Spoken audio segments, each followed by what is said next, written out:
Good morning and welcome to the BlackUSA.News morning show. My name is Donnie Glover. We're here today with Neil Dubo. Good morning, attorney. Hi, good morning. How are you? Good. And from Atlanta, we have Morocco Coleman. Good morning, Morocco. Good morning, everybody. And esteemed attorney Robert Fulton Dashiell. Good morning, sir. Good morning. Good morning. Good morning. Good morning. Good morning. How are you? Good. So, Morocco, what is the word there in Georgia on Ahmaud Arbery? The biggie is the concern of only one black on the jury. I saw something the other day where an attorney was speaking, and it was a black attorney, and he was stating that well, that's not really a big concern because once you get into the legal aspect of it and the jury having to follow instructions, et cetera, so he wasn't too concerned about it. It's a whistle for me, but not having the legal expertise and from a layman's standpoint, it is a concern. I'll have to defer to the attorneys as to how that is looked at and whether or not there's certain protections that it would make that not so much an issue. What about in the streets? Are people talking about it in the street? Yeah. Many don't know the whole story. They just got the bits and pieces, and it still keeps coming back to a South Georgia town with 11 white people on a jury, and it's not representative of Arbery's peers. So that's the linchpin from the community that I'm picking up on. Neil, have you been following this case? I have. And I will, Donnie, you've heard me say this before, but again, just in the interest of full disclosure, the defense attorney for one of the two criminal defendants is my first cousin's husband. I've had no communications with him at all about this. We haven't, I have my own opinions independent of who he's representing, but I always want to make that clear up front. And to pick up on what Morocco just said, I got to tell you, as an attorney who's been following this, trying to really strip the emotion out of it and look at it solely from a legal perspective, it's very troubling. To end up with only one black person on the jury in a county that, from what I understand, is 25% black is concerning. This concept of jury of your peers, that's actually something we've come up with as a society. That language is not in the Constitution itself, but you are entitled to an impartial jury.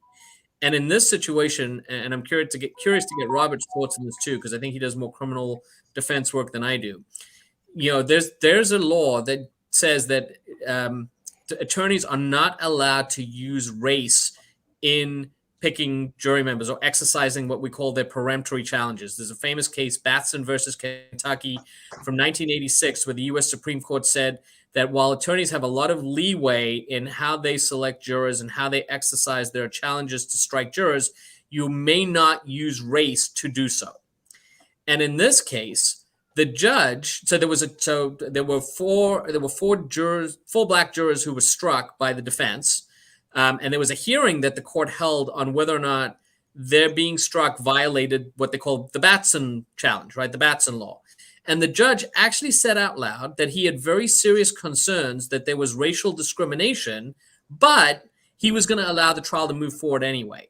And that's the part that has me scratching my head, because I don't know how if the judge had said, yeah, you know what, there's at least some other basis here. I don't think this was racially motivated. I think the race was incidental. We can have a conversation about whether the judge was right or not, but at least the judge is saying, I'm letting the trial go forward because I don't think race was a factor. Here, the judge said, I think race was a factor and is letting the trial go forward anyway, and I can't figure that out. Mm-hmm. Attorney Dashiell, does it make sense to you? Well, let me first correct something an assumption that Neil has. I am not a criminal defense attorney, and the only time I've handled a criminal defense is either for a friend or my brother, and it didn't turn out very well in either of those instances.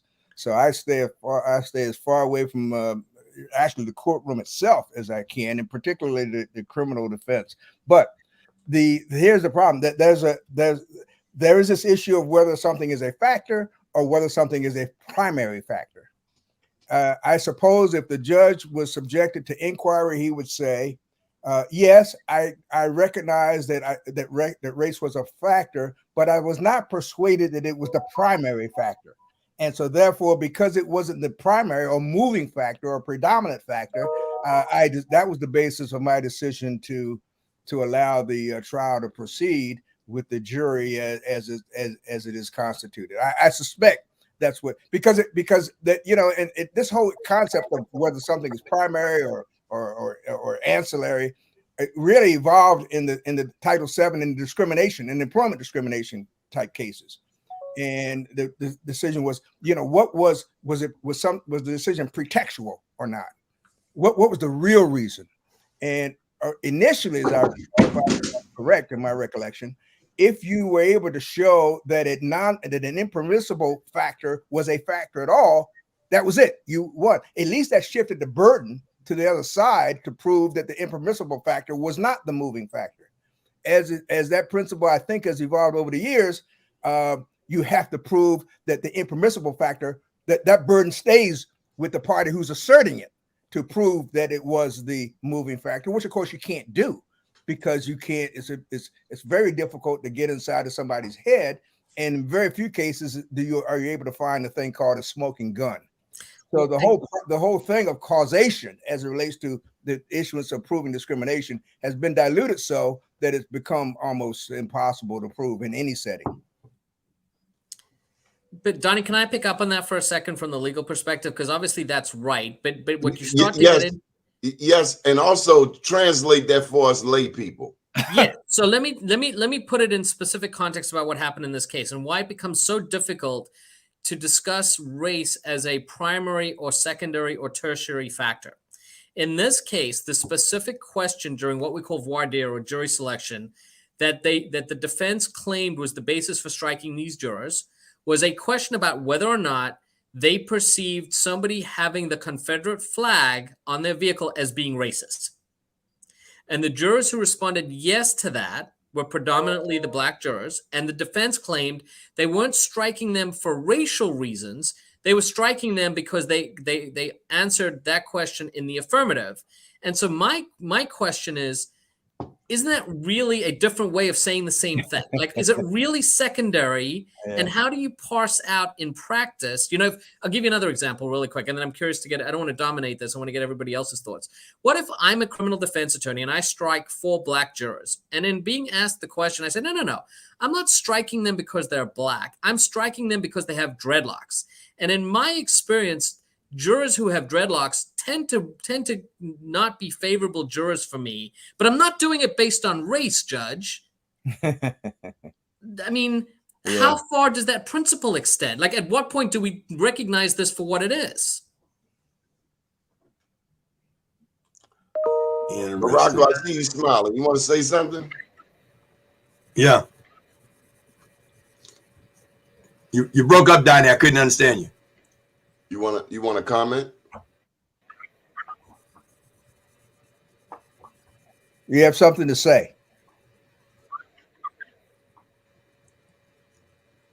That's from the perspective of both attorneys. I think it's made pretty clear that what we're seeing is what we know we're seeing, but it's cloaked again from the layman's standpoint. It's cloaked in, oh my goodness, no, it's not going that way. We're trying to keep this thing right down the middle, and we're going to let the jurisprudence take place and the law but a question, how much leverage or weight does that statement, if I'm on trial there in this particular case, how weighty is to be tried by my peers? And my thinking is, okay, I've got one peer here. I presume this is my peer. Is that grounds for later looking at? I mean, you can always go back later and ask for a retrial because this, that, and other. But when you say a jury of my peers, and I'm only represented by one individual, does that give me any weight in fighting to change the makeup of that jury? Well, I think what Neil said previously is very important, a very important distinction to make. It's not a jury of your peers; it's an impartial jury. And because if you're looking for a jury of your peers, then you got to look beyond skin color. Just because somebody's the same color as you, all skin ain't kin, as Donnie would say. So I'm not certain that we ought to conclude, conclusively that just having more black folk on the jury means you have a jury that optically appears to be more likely to be impartial because more people look like the defendant. But that doesn't mean that they are impartial just because they look that way. And it certainly doesn't mean that because they all may look alike that they are akin with the defendant.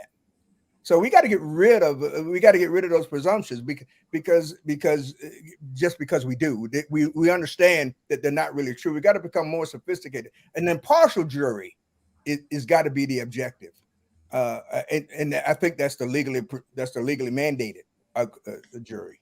Yeah, and just to add on to that really quick, and then Willie, we can get you in on this too. To me, the more troublesome thing from a legal point of view, you ask, is any of this a basis to have this potentially set aside?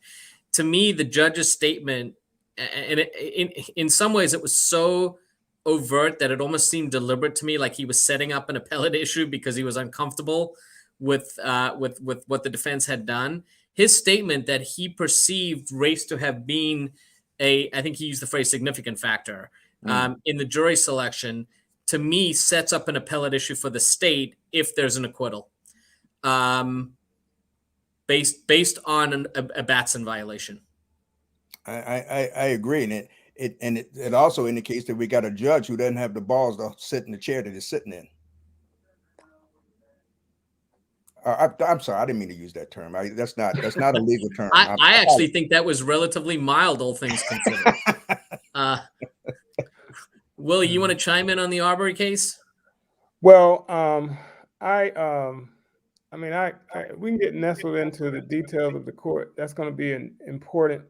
But I think the backdrop on Georgia, the backdrop on the South is made up of all of these historic personalities, method of electing judges, the people who become attorneys. All of this stuff is historic for Georgia. And if anybody's read, Red Summer, for example, details that the summer of 1919 is where everything jumped off for Red Summer and like a 1-year murder of Black people across this country. And this Ahmaud Arbery situation was kind of the same thing because it preceded George Floyd. It was a public lynching. It was all that. And these types of things are important to predict what's going to happen with this verdict. Unfortunately, I hope that a case can be made, and we think it's open and shut. We thought it was open and shut in LA with Rodney King. We thought a lot of these cases were open and shut because you have a video, all of that, but we still have the reality of the South is the South. And being somebody who's from Alabama, I do know that these local color type realities that exist, decisions are made based on what people see as their future. So the judge has a future to be concerned about. The prosecutors have futures to be concerned around, as well as the defense attorneys. And all of that is what we don't, look at as things that affect the cases long term. And it's unfortunate. I'm not saying that the case will not, we won't get a conviction. I guess it's two convictions. But the setting is a traditional setting based on what everybody's explained here. It's a traditional setting, and the outcome is in the air. You know, the strength of the defense attorney against what you have just described as I guess not a strong judge. So that means that his ethics might not be what we need to be objective in a case like this. And so we just have to get ready. I find myself thinking, and this is something that Morocco and Robert can chime in on as well, as we go into this trial, is this George Floyd or is this Walter Scott? I don't know if you guys remember the Walter Scott case from South Carolina from a few years ago, both of which had video, like this one has video.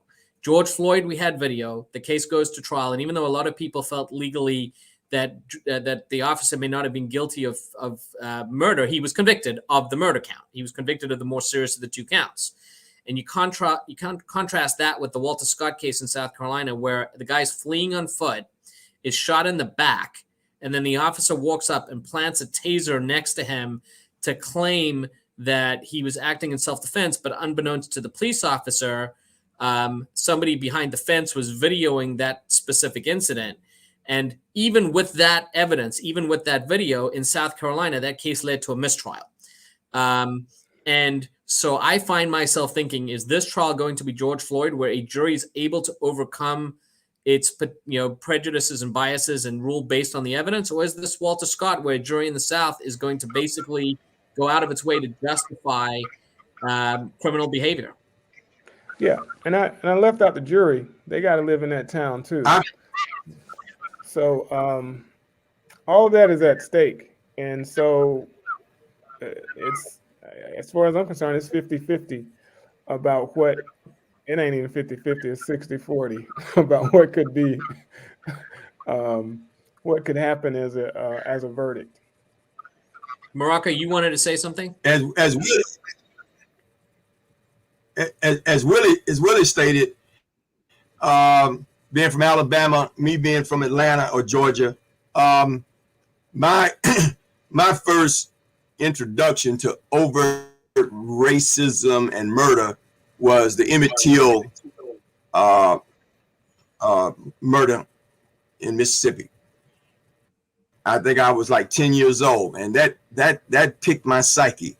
Now, throughout the years, I watched the Bull Connors, I watched the Alabama, the Georgia, the Mississippi, and you've got guys sitting up in the courtroom almost like To Kill a Mockingbird, waving to the friends in the courtroom. I mean, you can see that the die is cast. And so for me, there's a long history of this same kind of trial set up. It's just the difference between the Esquire from the past. It was the cape and the hood. Now the hood is removed, but that stigma there is still so oppressive. And when you look at the makeup, I mean, just from a psychological standpoint, it reflects back to the trials of yesteryear, and I think a lot of people are locked in on that. Now I understand about the jury and an impartial jury, and that's what we would love to strive for and hope would happen. But that the visual and the historical makeup of this kind of trial is so troublesome. Because the issue is the same. The issue on trial is how much is a black man's life worth. That's the issue that's on trial. Yeah. Wow.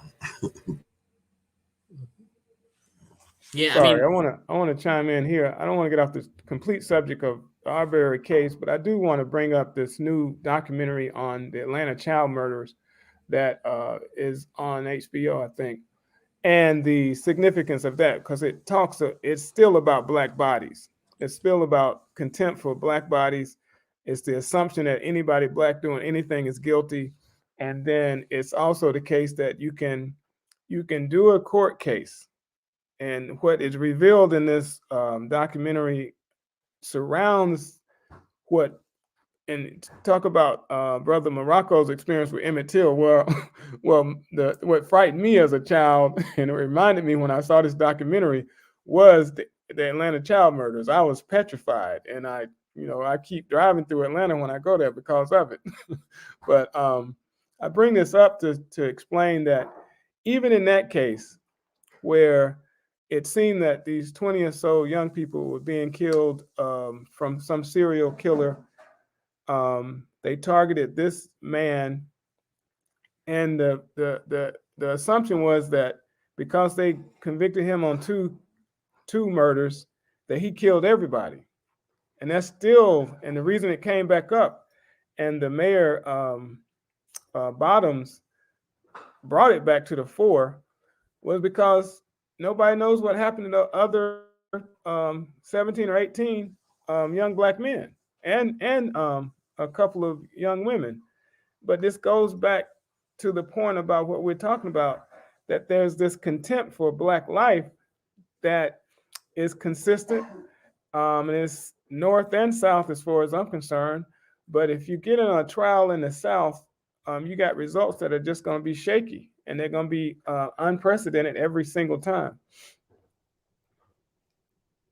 And we, with the Atlanta child murders, one of the things about the Atlanta child murders is that at the time, some years before that, I was a supervisor at the Fulton County Juvenile Court, and those last two individuals that Wayne Williams was accused of murdering, they weren't children. They were grown men. They were about 22, 23 years old. I had them when they were 15 and 16. They were streetwise. They were street strong. You're not gonna sneak them. Of course, anything can happen, but they were grown men, and so the concept is to accuse Wayne Williams of killing two grown men, and then vicariously, we're going to tie this in to the other 19 or 20 whatever children that were murdered. And so it was like a bait and switch. The young people that were killed, those deaths are still unaccounted for. And we are dealing with the mindset here of two grown men, and they sweep that under the rug, and we think that, well, okay, Wayne Williams did that, and so now that solves the case. So yeah, it goes back to what Attorney Dashiell says: how much is a black life worth? You know, the most important component of any trial, whether it's a jury or not, is the judge. Okay, the judge is the most important component of any trial. The judge, the conduct of the judge, in most cases, will determine the outcome of the trial, whether by jury or not. We in Maryland, many years ago, there was a movement to get more black judges, and the mechanism for achieving that was to impose age limitations, the mandatory retirement at age 70. I submit, and I argue this, that was the wrong approach.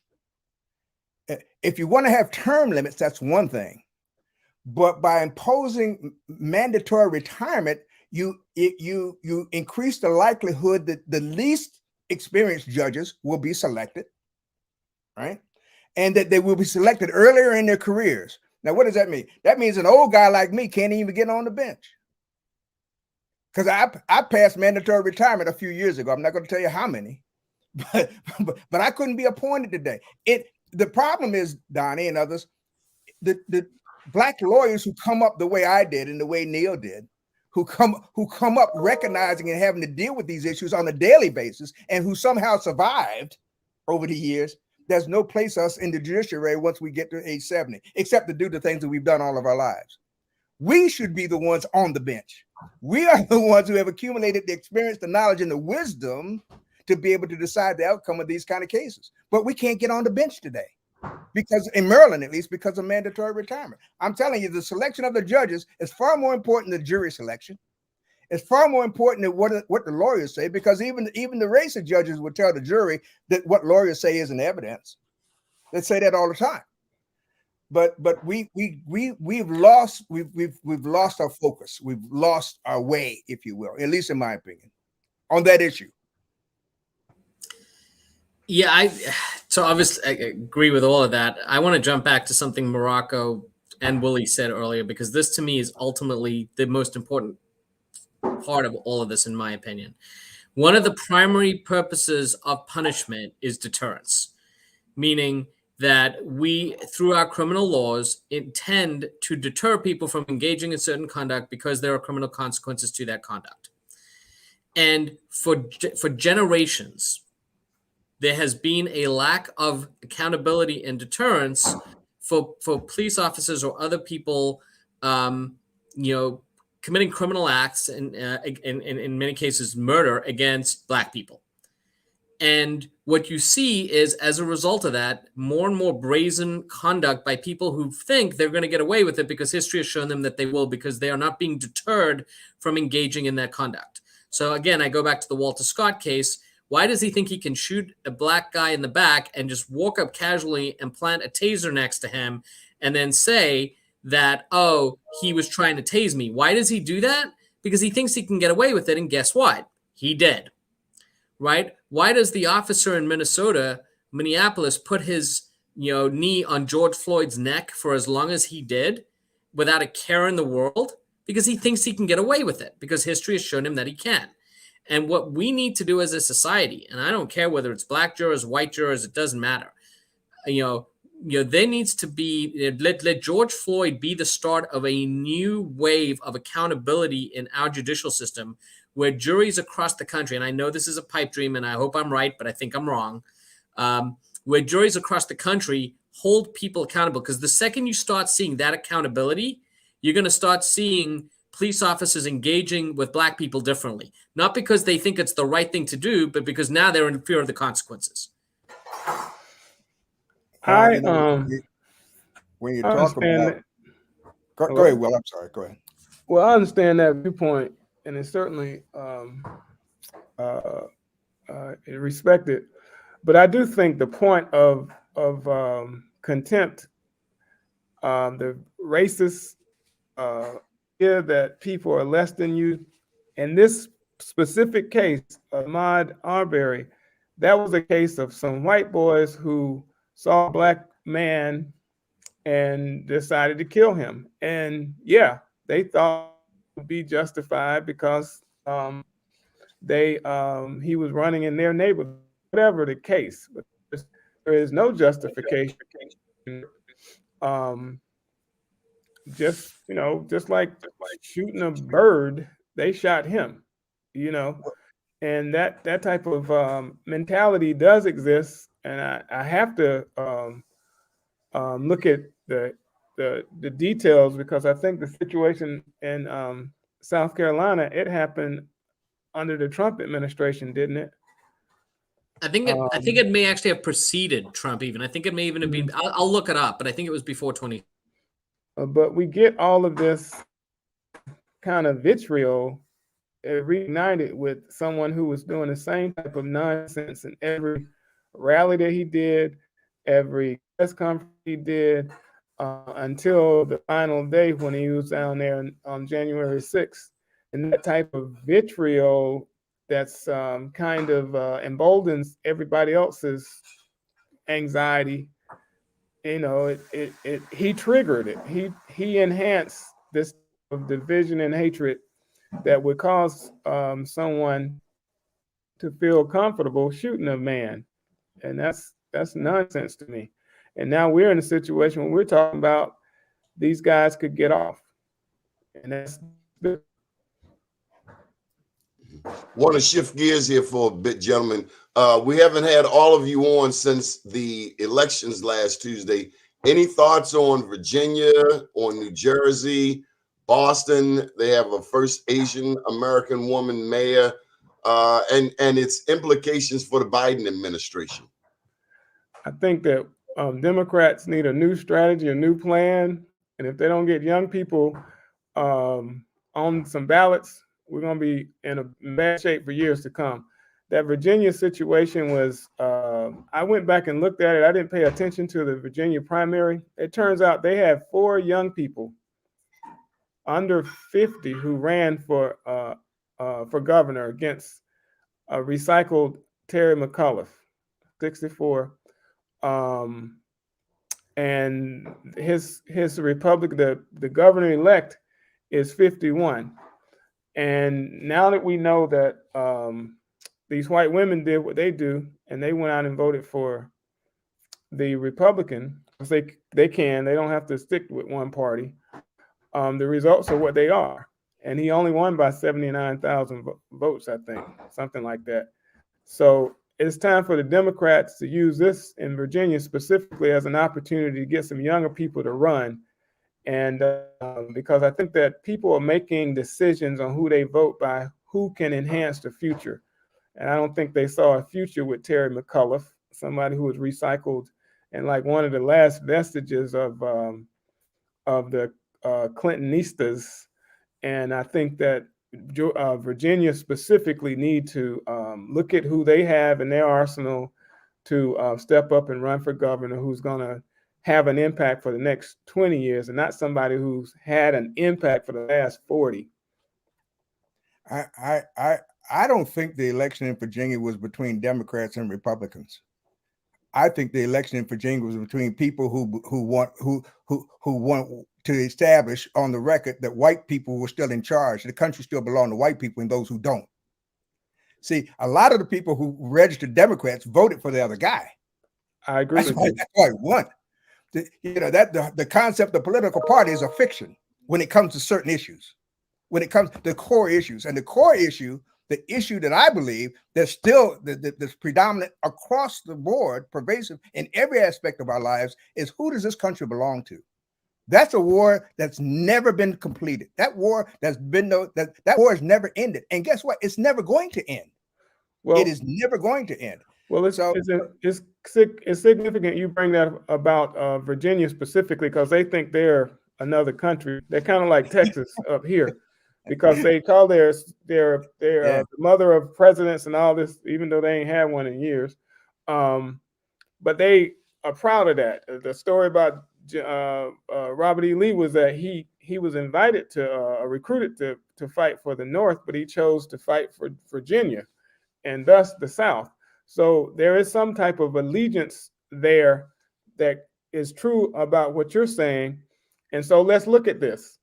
In this specific situation, I don't know where this new governor is from. I didn't look that up. But Terry McAuliffe is not from Virginia. And so when you're getting down to individual precincts, it's easy to say that he's not one of us. And that's 79,000 votes, and there's 79,000 people who were influenced by this thing on Capitol Hill on January 6th, because a lot of them were from up there. If anybody was up there, trust me, it was a lot of Virginians on Capitol Hill on January 6th. So that type of energy is what I think propelled the 79,000 to 100,000 votes that got this guy in. And more importantly, I think that the Democrats, again, Black Democrats, if you look at the numbers, they did what they were supposed to do. But one thing that Democrats, the mistake they make in every election is that they only go after super voters. And if you look at the race in Georgia specifically, the sister down there, she didn't just turn out super voters. They would have lost that too. She turned out everybody who could breathe, and ain't nobody figured it out yet. And that's why she's sitting quiet right now. And I hope that she can become the governor. And if she becomes the governor, it's going to be because she took the same strategy of going outside of the super voters in a Democratic election. And I wish her luck. I hope she tears up that place. And I'm sorry to get off on that, because I'm sick of this Democratic practice of assuming that, they only have 2 or 3 demographics they go after anyway. They don't ever go after are convinced, and this is the story about Georgia, They didn't do something as simple as listen to people on the ground. These, families are having anxiety about their children going back to school. Families are having anxiety about COVID vaccine. And I don't care what side of the COVID vaccine discussion you're on, whether you want to get a vaccination or you don't. The public health community shouldn't assume that just because they say it, that people should do it. They should meet people where they are, give them the equipment they need, whether they want to be vaccinated or not. And that's the role of public health. It's not to make people feel bad because they don't want to get a vaccine. They should create the atmosphere and give communities the tools. And because of that, something as simple as a public health crisis has become a political issue that is influencing elections. And that's absurd to me. And that's all that went down in Virginia. And it's going to go down everywhere else if we allow it to happen. I respectfully disagree.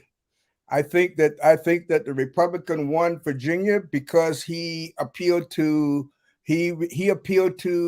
those folk who believe that CRT was a bad thing. The critical race theory was a bad thing. Let me finish. Let me finish. And he therefore without even knowing what it is, nobody, because it hasn't really been defined, at least as far as I know, but he appealed to people who wanted to stand for the proposition that white folk are superior to black folk. And we're not going to allow history to be taught in a way that suggests otherwise. Well, I don't disagree with you. I'm just trying to say I don't disagree with you. Okay. But that wasn't the only thing. So, well, it might not be the only thing, but going back to my earlier discussion, it's the most important thing. That's the thing that the Democrats have to focus on. They have to articulate the truth. They can't be on the fence. The notion that politics today is the same as it was 20 years ago or 50 years ago is passé. It's not. We've drilled down to the real issue that nobody's been willing to talk about for the last 200 years. The real issue of who does this country really belong to? And if the Democrats don't take a side, they're going to lose every time they run, at least every time where black folk are involved. They're going to lose. They're going to keep losing because they won't tell the truth about what the issue is, because they don't want to take a side on what the issue is, because most of them believe the wrong side of the issue. Okay, Neil, you're pretty astute. What is critical race theory? Sorry, what is the definition of critical race theory? I don't think anybody really knows, because everybody defines it in the most self-serving way imaginable. Right? It's certainly not what its detractors say it is. My understanding of critical race theory is that it's an attempt to instill into the history lessons in school a perspective that to this point has not been included as part of any history discussion, and to provide a perspective that hasn't previously been included. And that has been seized upon by critics as a wedge issue, and has been then manipulated and misrepresented to the point of trying to claim that it's something that it's not. I'm going to do a typical lawyer thing right now, even though Robert and Willie disagreed with each other. I'm going to disagree with both of you. I actually think that, I don't know if you guys are familiar with the concept of Occam's razor, which is the theory that when there are multiple explanations for something, it's normally the simplest one that makes the most sense. And I actually think that that's what happened in Virginia. I think Virginia is really two states in many ways. You have Northern Virginia, which is really an extension of D.C., where you have a lot of the federal workers who live in the Northern Virginia areas. And then you have the urban pockets in Richmond and Virginia Beach and some of the other areas. And then you have the rest of the state. And I think what you saw, because you have the rural areas in Virginia are heavily Republican, heavily Trump voters.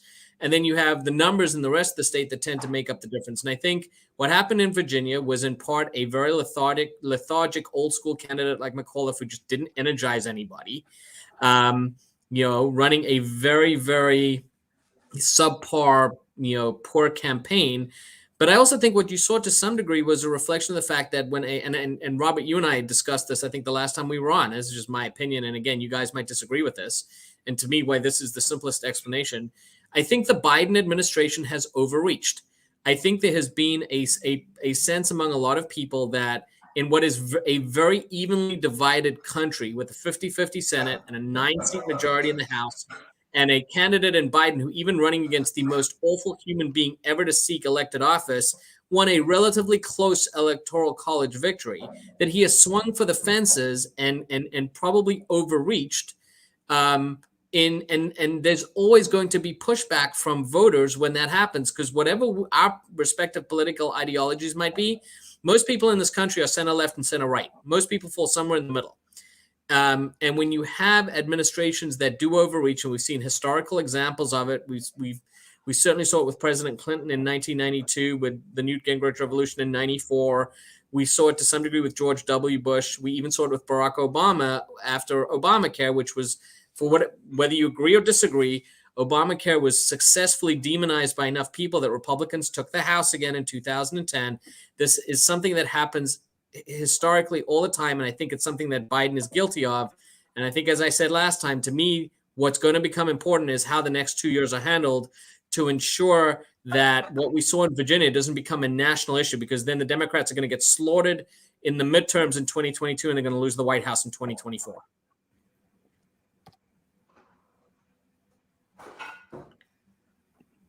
I don't know whether anybody else has thoughts on that. Are you predicting they're going to lose the White House because of what? What I'm saying is, unless Joe Biden and the Biden administration recalibrates in the same way that Bill Clinton did in 1994 after he got basically destroyed with Newt's contract with America, unless they're able to recognize, look, I would love nothing more than a hugely progressive agenda, but we have to live in the political reality we have, not the one we wish we had, right? We don't have 56 or 57 votes in the Senate. We have 50. We don't have a 60-seat majority in the House. We have a 9-seat majority in the House. And with that as the political reality, right, with what is an immensely evenly divided country, if you engage in ideological or policy decisions that most of the country don't agree with because they consider it to be too extreme, whether it's left or right, there is going to be voter pushback. Historically, there always has been. You know, that my response is, whatever happens to a dream deferred. All of our lives we've been told to wait, or we push too hard or too fast. After every war, we fight, we come back, we say we're gonna deal with civil rights as soon as you get back from the war. We're gonna fix it as soon as we do this first. No, it's not. The fact is, if the problem is we don't have a solid enough majority, the answer is to get a bigger majority. I agree with that. The answer is to do what Stacey Abrams did, or other people. And Stacey wasn't the first one, obviously, but do what other. We've got to change the identity of the people who are making the decisions. And sometimes therapeutic adversity is the best way to promote change. And you don't. But if you're going to do that, you don't do it by nominating candidates like Terry McAuliffe. And this, I agree. I agree. I agree with. So here's the other mistake, and that's what I started off talking about. Even though you agree with everything I said, but here's the other piece in that election, and that was having an infrastructure bill passed 2 weeks ago, as opposed to the week after the election. And I'm trying to stop because I turned 50 and I feel like I done cussed enough in my life. But, the picking is, it was a mishandle by Democrats. I mean, I respected what he said about CRT. That's cool and all, and that was a piece of everything else we're talking about. But if Terry McAuliffe and all the other Democrats down there would have had something to point at for the people, and that election would have been different. They didn't have anything. It was confusion for the last 2 or 3 months about whatever this attack is that happens to all presidents. Like in the summer of every president's first term, things seem to unravel. And they unravel for this guy big time. I don't have any less view of the president, even though I'm disappointed about a few things. But my point is, there is an attack on presidents in the summer of their first term. And if nobody knows how to manage that, he's going to be looking like he's looking. And what we get with Biden is a president who doesn't do press conferences. I mean, that can't be. Joe Biden, there's a perception that Joe Biden got elected to enact transformational change. And that's the misreading, in my opinion. Again, I understand Robert's point. I wish that there was an environment where we could do transformational things. Joe Biden got elected because he wasn't Donald Trump. I agree with you. I don't know if anybody said he was transformational. But a lot of the agenda items are transformational. I'm on the air. Well, the industries can be, and I think if he is to be transformational, he does have the negotiation skills, or had them, with to push agendas, but normal. Can't hear you, Willie. Breaking up. Can you hear me? It's breaking up. I want you to come out and come back in, bud. Yeah, what Willie was saying, I don't think anybody elected Joe Biden thinking he was transformational. I think what Jim Clyburn and others thought was that there were people around him who could make him what they needed him to be, and in some ways they were right, and in many ways they were wrong. I mean, Joe Biden has to be Joe Biden. He's the only person he knows how to be, and I don't think he's gotten any real help. Let me rephrase that. I don't think he's gotten enough help from the people who put him in there. I think in large part they backed away, leaving him to his own to try to manipulate his way or maneuver his way through the system. And you can't do that. You can't say, okay, we've got the good guy there now, because he's going to try to implement a program based upon the world as he knew it, as he believes it to be. And that world just doesn't exist anymore. The same pressure that got him in has to guide him through his term. And if they don't do that, we're all going to lose. Well, I want to pitch in right there and say that that's what's happening now. The pressure, the people, the energy that got him in was a culmination of the quote unquote Black Lives Matter young energy, and they're out of energy. It's like an extreme denouement that's happening because it kind of peaked with the election, and I don't think anybody knew what to do when the game was won. So it's kind of like they're falling out every day. And particularly the young people who were active and involved with whatever was going on prior to the election, they're not around anymore.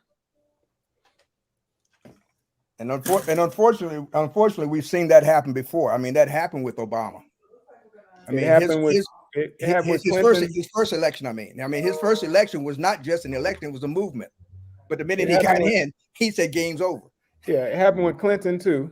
And again, I think that the Democratic Party got to change what they're doing. This game plan they have doesn't work anymore. It's like a celebrity type, situation. You make a hero out of somebody, and then you like you say, you leave them standing there. And I don't think we can leave. They can leave President Biden to his own devices. I mean, regardless of what we think about him, he's still close to 80. Let me just pose this. Morocco, any thoughts on a mask mandate? Are people wearing masks in Georgia? They better. Yes. And not only Georgia, but I went up to North Carolina in Durham for my homecoming this past weekend, and I was pleasantly surprised to see that in a stadium full of folk, people had the mask on. The hospitalities at the hotel lobbies, everybody had the mask on. Here in Georgia, everyone's wearing the mask. Now, where the kicker comes in is that young people, being invincible like they are, they're not wearing a mask. So before I went to homecoming, I was advised, make sure that you double mask and stay away from the young folk. So yeah, all intents and purposes, the first thing people are telling you is, yes, I got my booster and I've got my mask. But the vast majority of young people seem to be operating under that concept of invincibility. I'm young, I'm strong, I don't have to worry about it. So I thought the colleges had a mandate that you had to wear a mask in order to come back to campus. Either you got to vax or mask, right? Yeah, Wait a minute. yeah. Are But you what an I eagle? understand, You an eagle? yes, sir. Yes, sir. All right, go ahead. You said you didn't go to A&T, did you? No, I had a roommate who was an eagle, so I've been to Yeah, your Eagle Alley, Eagle Alley. yeah. But had a fantastic time. But yeah, that's bothersome when I see young people that are not taking it as seriously as us old folk, Well, like I older said, folk. I think the public health. Well, you're right, old folk. At least me, anyway. Oh, I think the public health community has a responsibility to speak back. You either vax or you got to have a mask on. Vax a mask. It ain't that deep. Yeah, I think what's being lost is a sense of community. I don't know when it happened, but this idea that somehow being required to wear a mask is this huge invasion of personal liberty, which we've talked about. I don't understand. I don't know why people can't understand that wearing it protects other people and why it's so big an imposition on people. Everybody says my body, my choice, which I find ironic given that exact philosophy is they're on the opposite side of when it comes to more significant things. But put the hypocrisy aside, it's not your body, your choice when it comes to mask wearing. The mask protects other people, and why you cannot have a sense of community such that you're willing to put a piece of plastic over your face in order to ensure that you might actually protect other people and save somebody else's life. I will go to my grave not understanding the point of view that people found that too big an imposition on their personal liberty. I do not understand. Because real Americans believe in personal choice. Because if you're really a patriot, you believe that you've got the choice of whether you want to wear a mask or not, or whether you want to get vaccinated or not. And let's go back to where that proposition emerged from. The notion of what constitutes a real American. I know where it came from. Oh yeah, of course we do. But that's the answer, I think, to the question. Mm-hmm. And most people don't understand it. Most people who take the position that it's a matter of personal choice, including my own oldest daughter, don't understand the origin of it. But that's where it came from. You're saying it came from white privilege? I'm saying it came from Donald Trump, whatever you want to call it. Donald Trump. There is now data. I saw a survey yesterday, and I wish I had the numbers available, but there is data show that there is now a political gap between people who are contracting and dying from COVID. You are now seeing numbers showing that people who self-identify as Republican are far more likely not only to get infected, but to end up in hospital and die from COVID. And the idea that people are willing to make that high a sacrifice, there's a part of me, and it's a terrible thing to say, there's a part of me that kind of was like, you know what, this is Darwinism and natural selection, and if you guys want to kill yourselves off, have at it. But I cannot understand, Robert, I understand where it comes from, the mindset that leads people to be willing to say, you know what, I'm going to risk dying or infecting somebody I care about and dying because I want to make a political point, I'm seldom rendered speechless, and this is one of those times. Well, politics presumes that people are stupid, and the best thing to do is to keep them that way. Well, this is proving their point. Yes.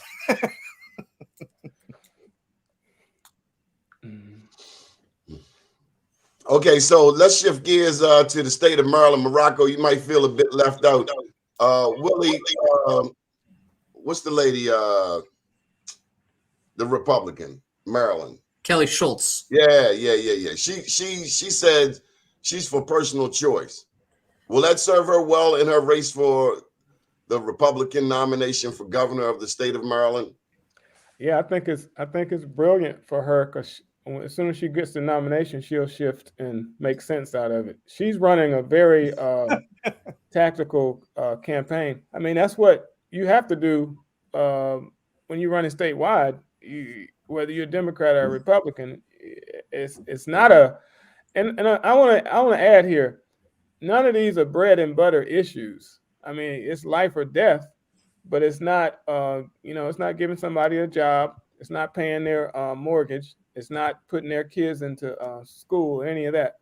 So people can play with these issues. And that's, again, getting back to Virginia, that's what happened down there. The Democrats didn't show where people could get more of what they have in times of trouble and challenge. But yeah, I think that she's trying, I don't know who she's taking advice from, but she's orchestrating a campaign to get her to win statewide. I keep hearing news of Michael Steele. I keep hearing it. Almost Michael every other Steele, call is Michael Steele getting in the race. well, Michael Steele, it would be interesting that he got into the race. And if, as long as Dan Cox is in the race, Michael Steele might have a chance, because Dan Cox is going to take all the Trump Republican votes, and Michael Steele could have a chance. Morocco, just so you know, Michael Steele was the first black lieutenant governor here in the state of Maryland. We've had two more since him, one being Anthony Brown, who's now running for attorney general, and the second being the one who's currently in, Boyd Rutherford. Mr. Dashiell, how is your candidate coming along?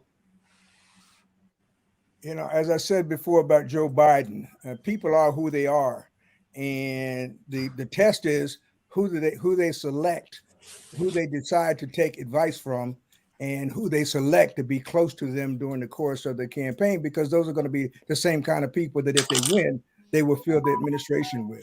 Well, we saw that with Anthony Brown, and it didn't serve him well. I mean, when he ran for governor, shucks, it was ugly right in 2014. That's right. Little Anthony didn't do well, and anybody who runs a Little Anthony campaign will wind up the same place that Little Anthony wound up. We're not going to cast aspersions on anyone here, but he ran a typical Democratic race, and sadly, the results are what they were. Yeah, I mean, I agree. I couldn't agree more. Neil, there's a lot of criticism when you bring in out-of-town operatives to work in the state of Maryland. I'm not sure how it works in other states. That's not just the state of Maryland, man. Okay, but I'm talking about the state of Maryland. I know that locals don't like when you bring in people from other states telling them how to win a race in their own state. It doesn't turn out well. My sense of that, look, every race is different, and when you say out of state people, like that's a very sweeping generalization. Out of state people come in many different shapes and sizes. We don't care where you from. If you ain't from here, we ain't listening to you. I will tell you, in my opinion, and I have no data to back this up, this is just my opinion, that is far more a political issue than it is relevant to people on the ground who vote in primaries. As long as if somebody out of state comes in as an advisor to a campaign, most voters end up really, there may be a few moments when they get brought in where people raise an eyebrow, but when the time comes to actually vote, the issue will be how effective that person was in guiding the campaign to garner more votes. It seems to me to be very rare that the presence of an out-of-state advisor to a campaign actually decides the race. Well, it doesn't. Let's be clear, Neil. It doesn't decide the race, but it does have a lot to do with the momentum of the race. If there's resistance to a person, and that's why I've done races in other states as well. I can name them if you want me to. And the first thing you have to do is get in.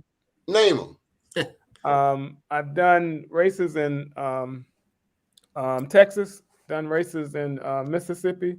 I've moved to DC as a young man, but my point is what I learned from all of that, and Baltimore. I was once I'm a transplant. I'll always be a transplant to Baltimore. But I think what people need to be taught is that you have to have local conduits, and you certainly have to appreciate the history of the place. And if that individual doesn't come in doing that, there's going to be some challenge. And it might, with respect to what Neil said, it might not determine the result of the election, but it does challenge how you organize on the street. And I believe that all campaigns are built from the ground up and not from the top down. And so you can't do ground up organizing without people who know the streets, know the cuts and the corners. And those are the people who can win elections, particularly close elections, because if you don't have them, you cannot win close elections. Let me one more question before we go. Morocco, how is I understand that Kasim Reed is running for mayor again. He's not. Yeah, he ran, but he You didn't make the but he runoff. he was sent packing. Yeah. Y'all beating up. The Y'all runoff beating up now is on going to be people. between. Yeah, well, it was time for him to get beat up. Yeah. It was Called the man so, Little Anthony Brown.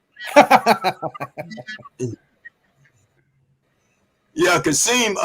You know, that was a bit of controversy that came about when a buddy of mine, that's the president of the Atlanta chapter of NAACP, came forward with a letter to the public castigating Kasim Reed, his past administration.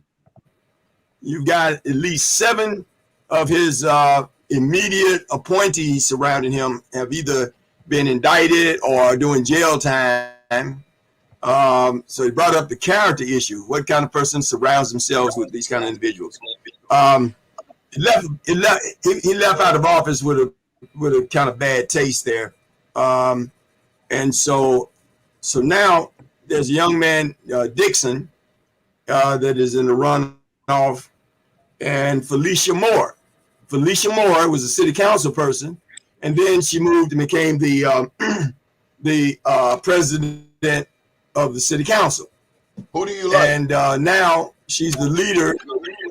I like, as Willie was speaking about, you know, there's a time for young blood that have it together.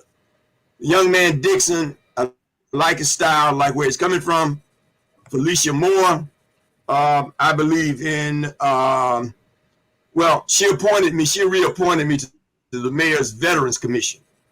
And I've gotten to know her since then. She's a fighter. She's kind of understated, but she will go into battle and she will fight the good fight. And so I'm going to go with Felicia Moore.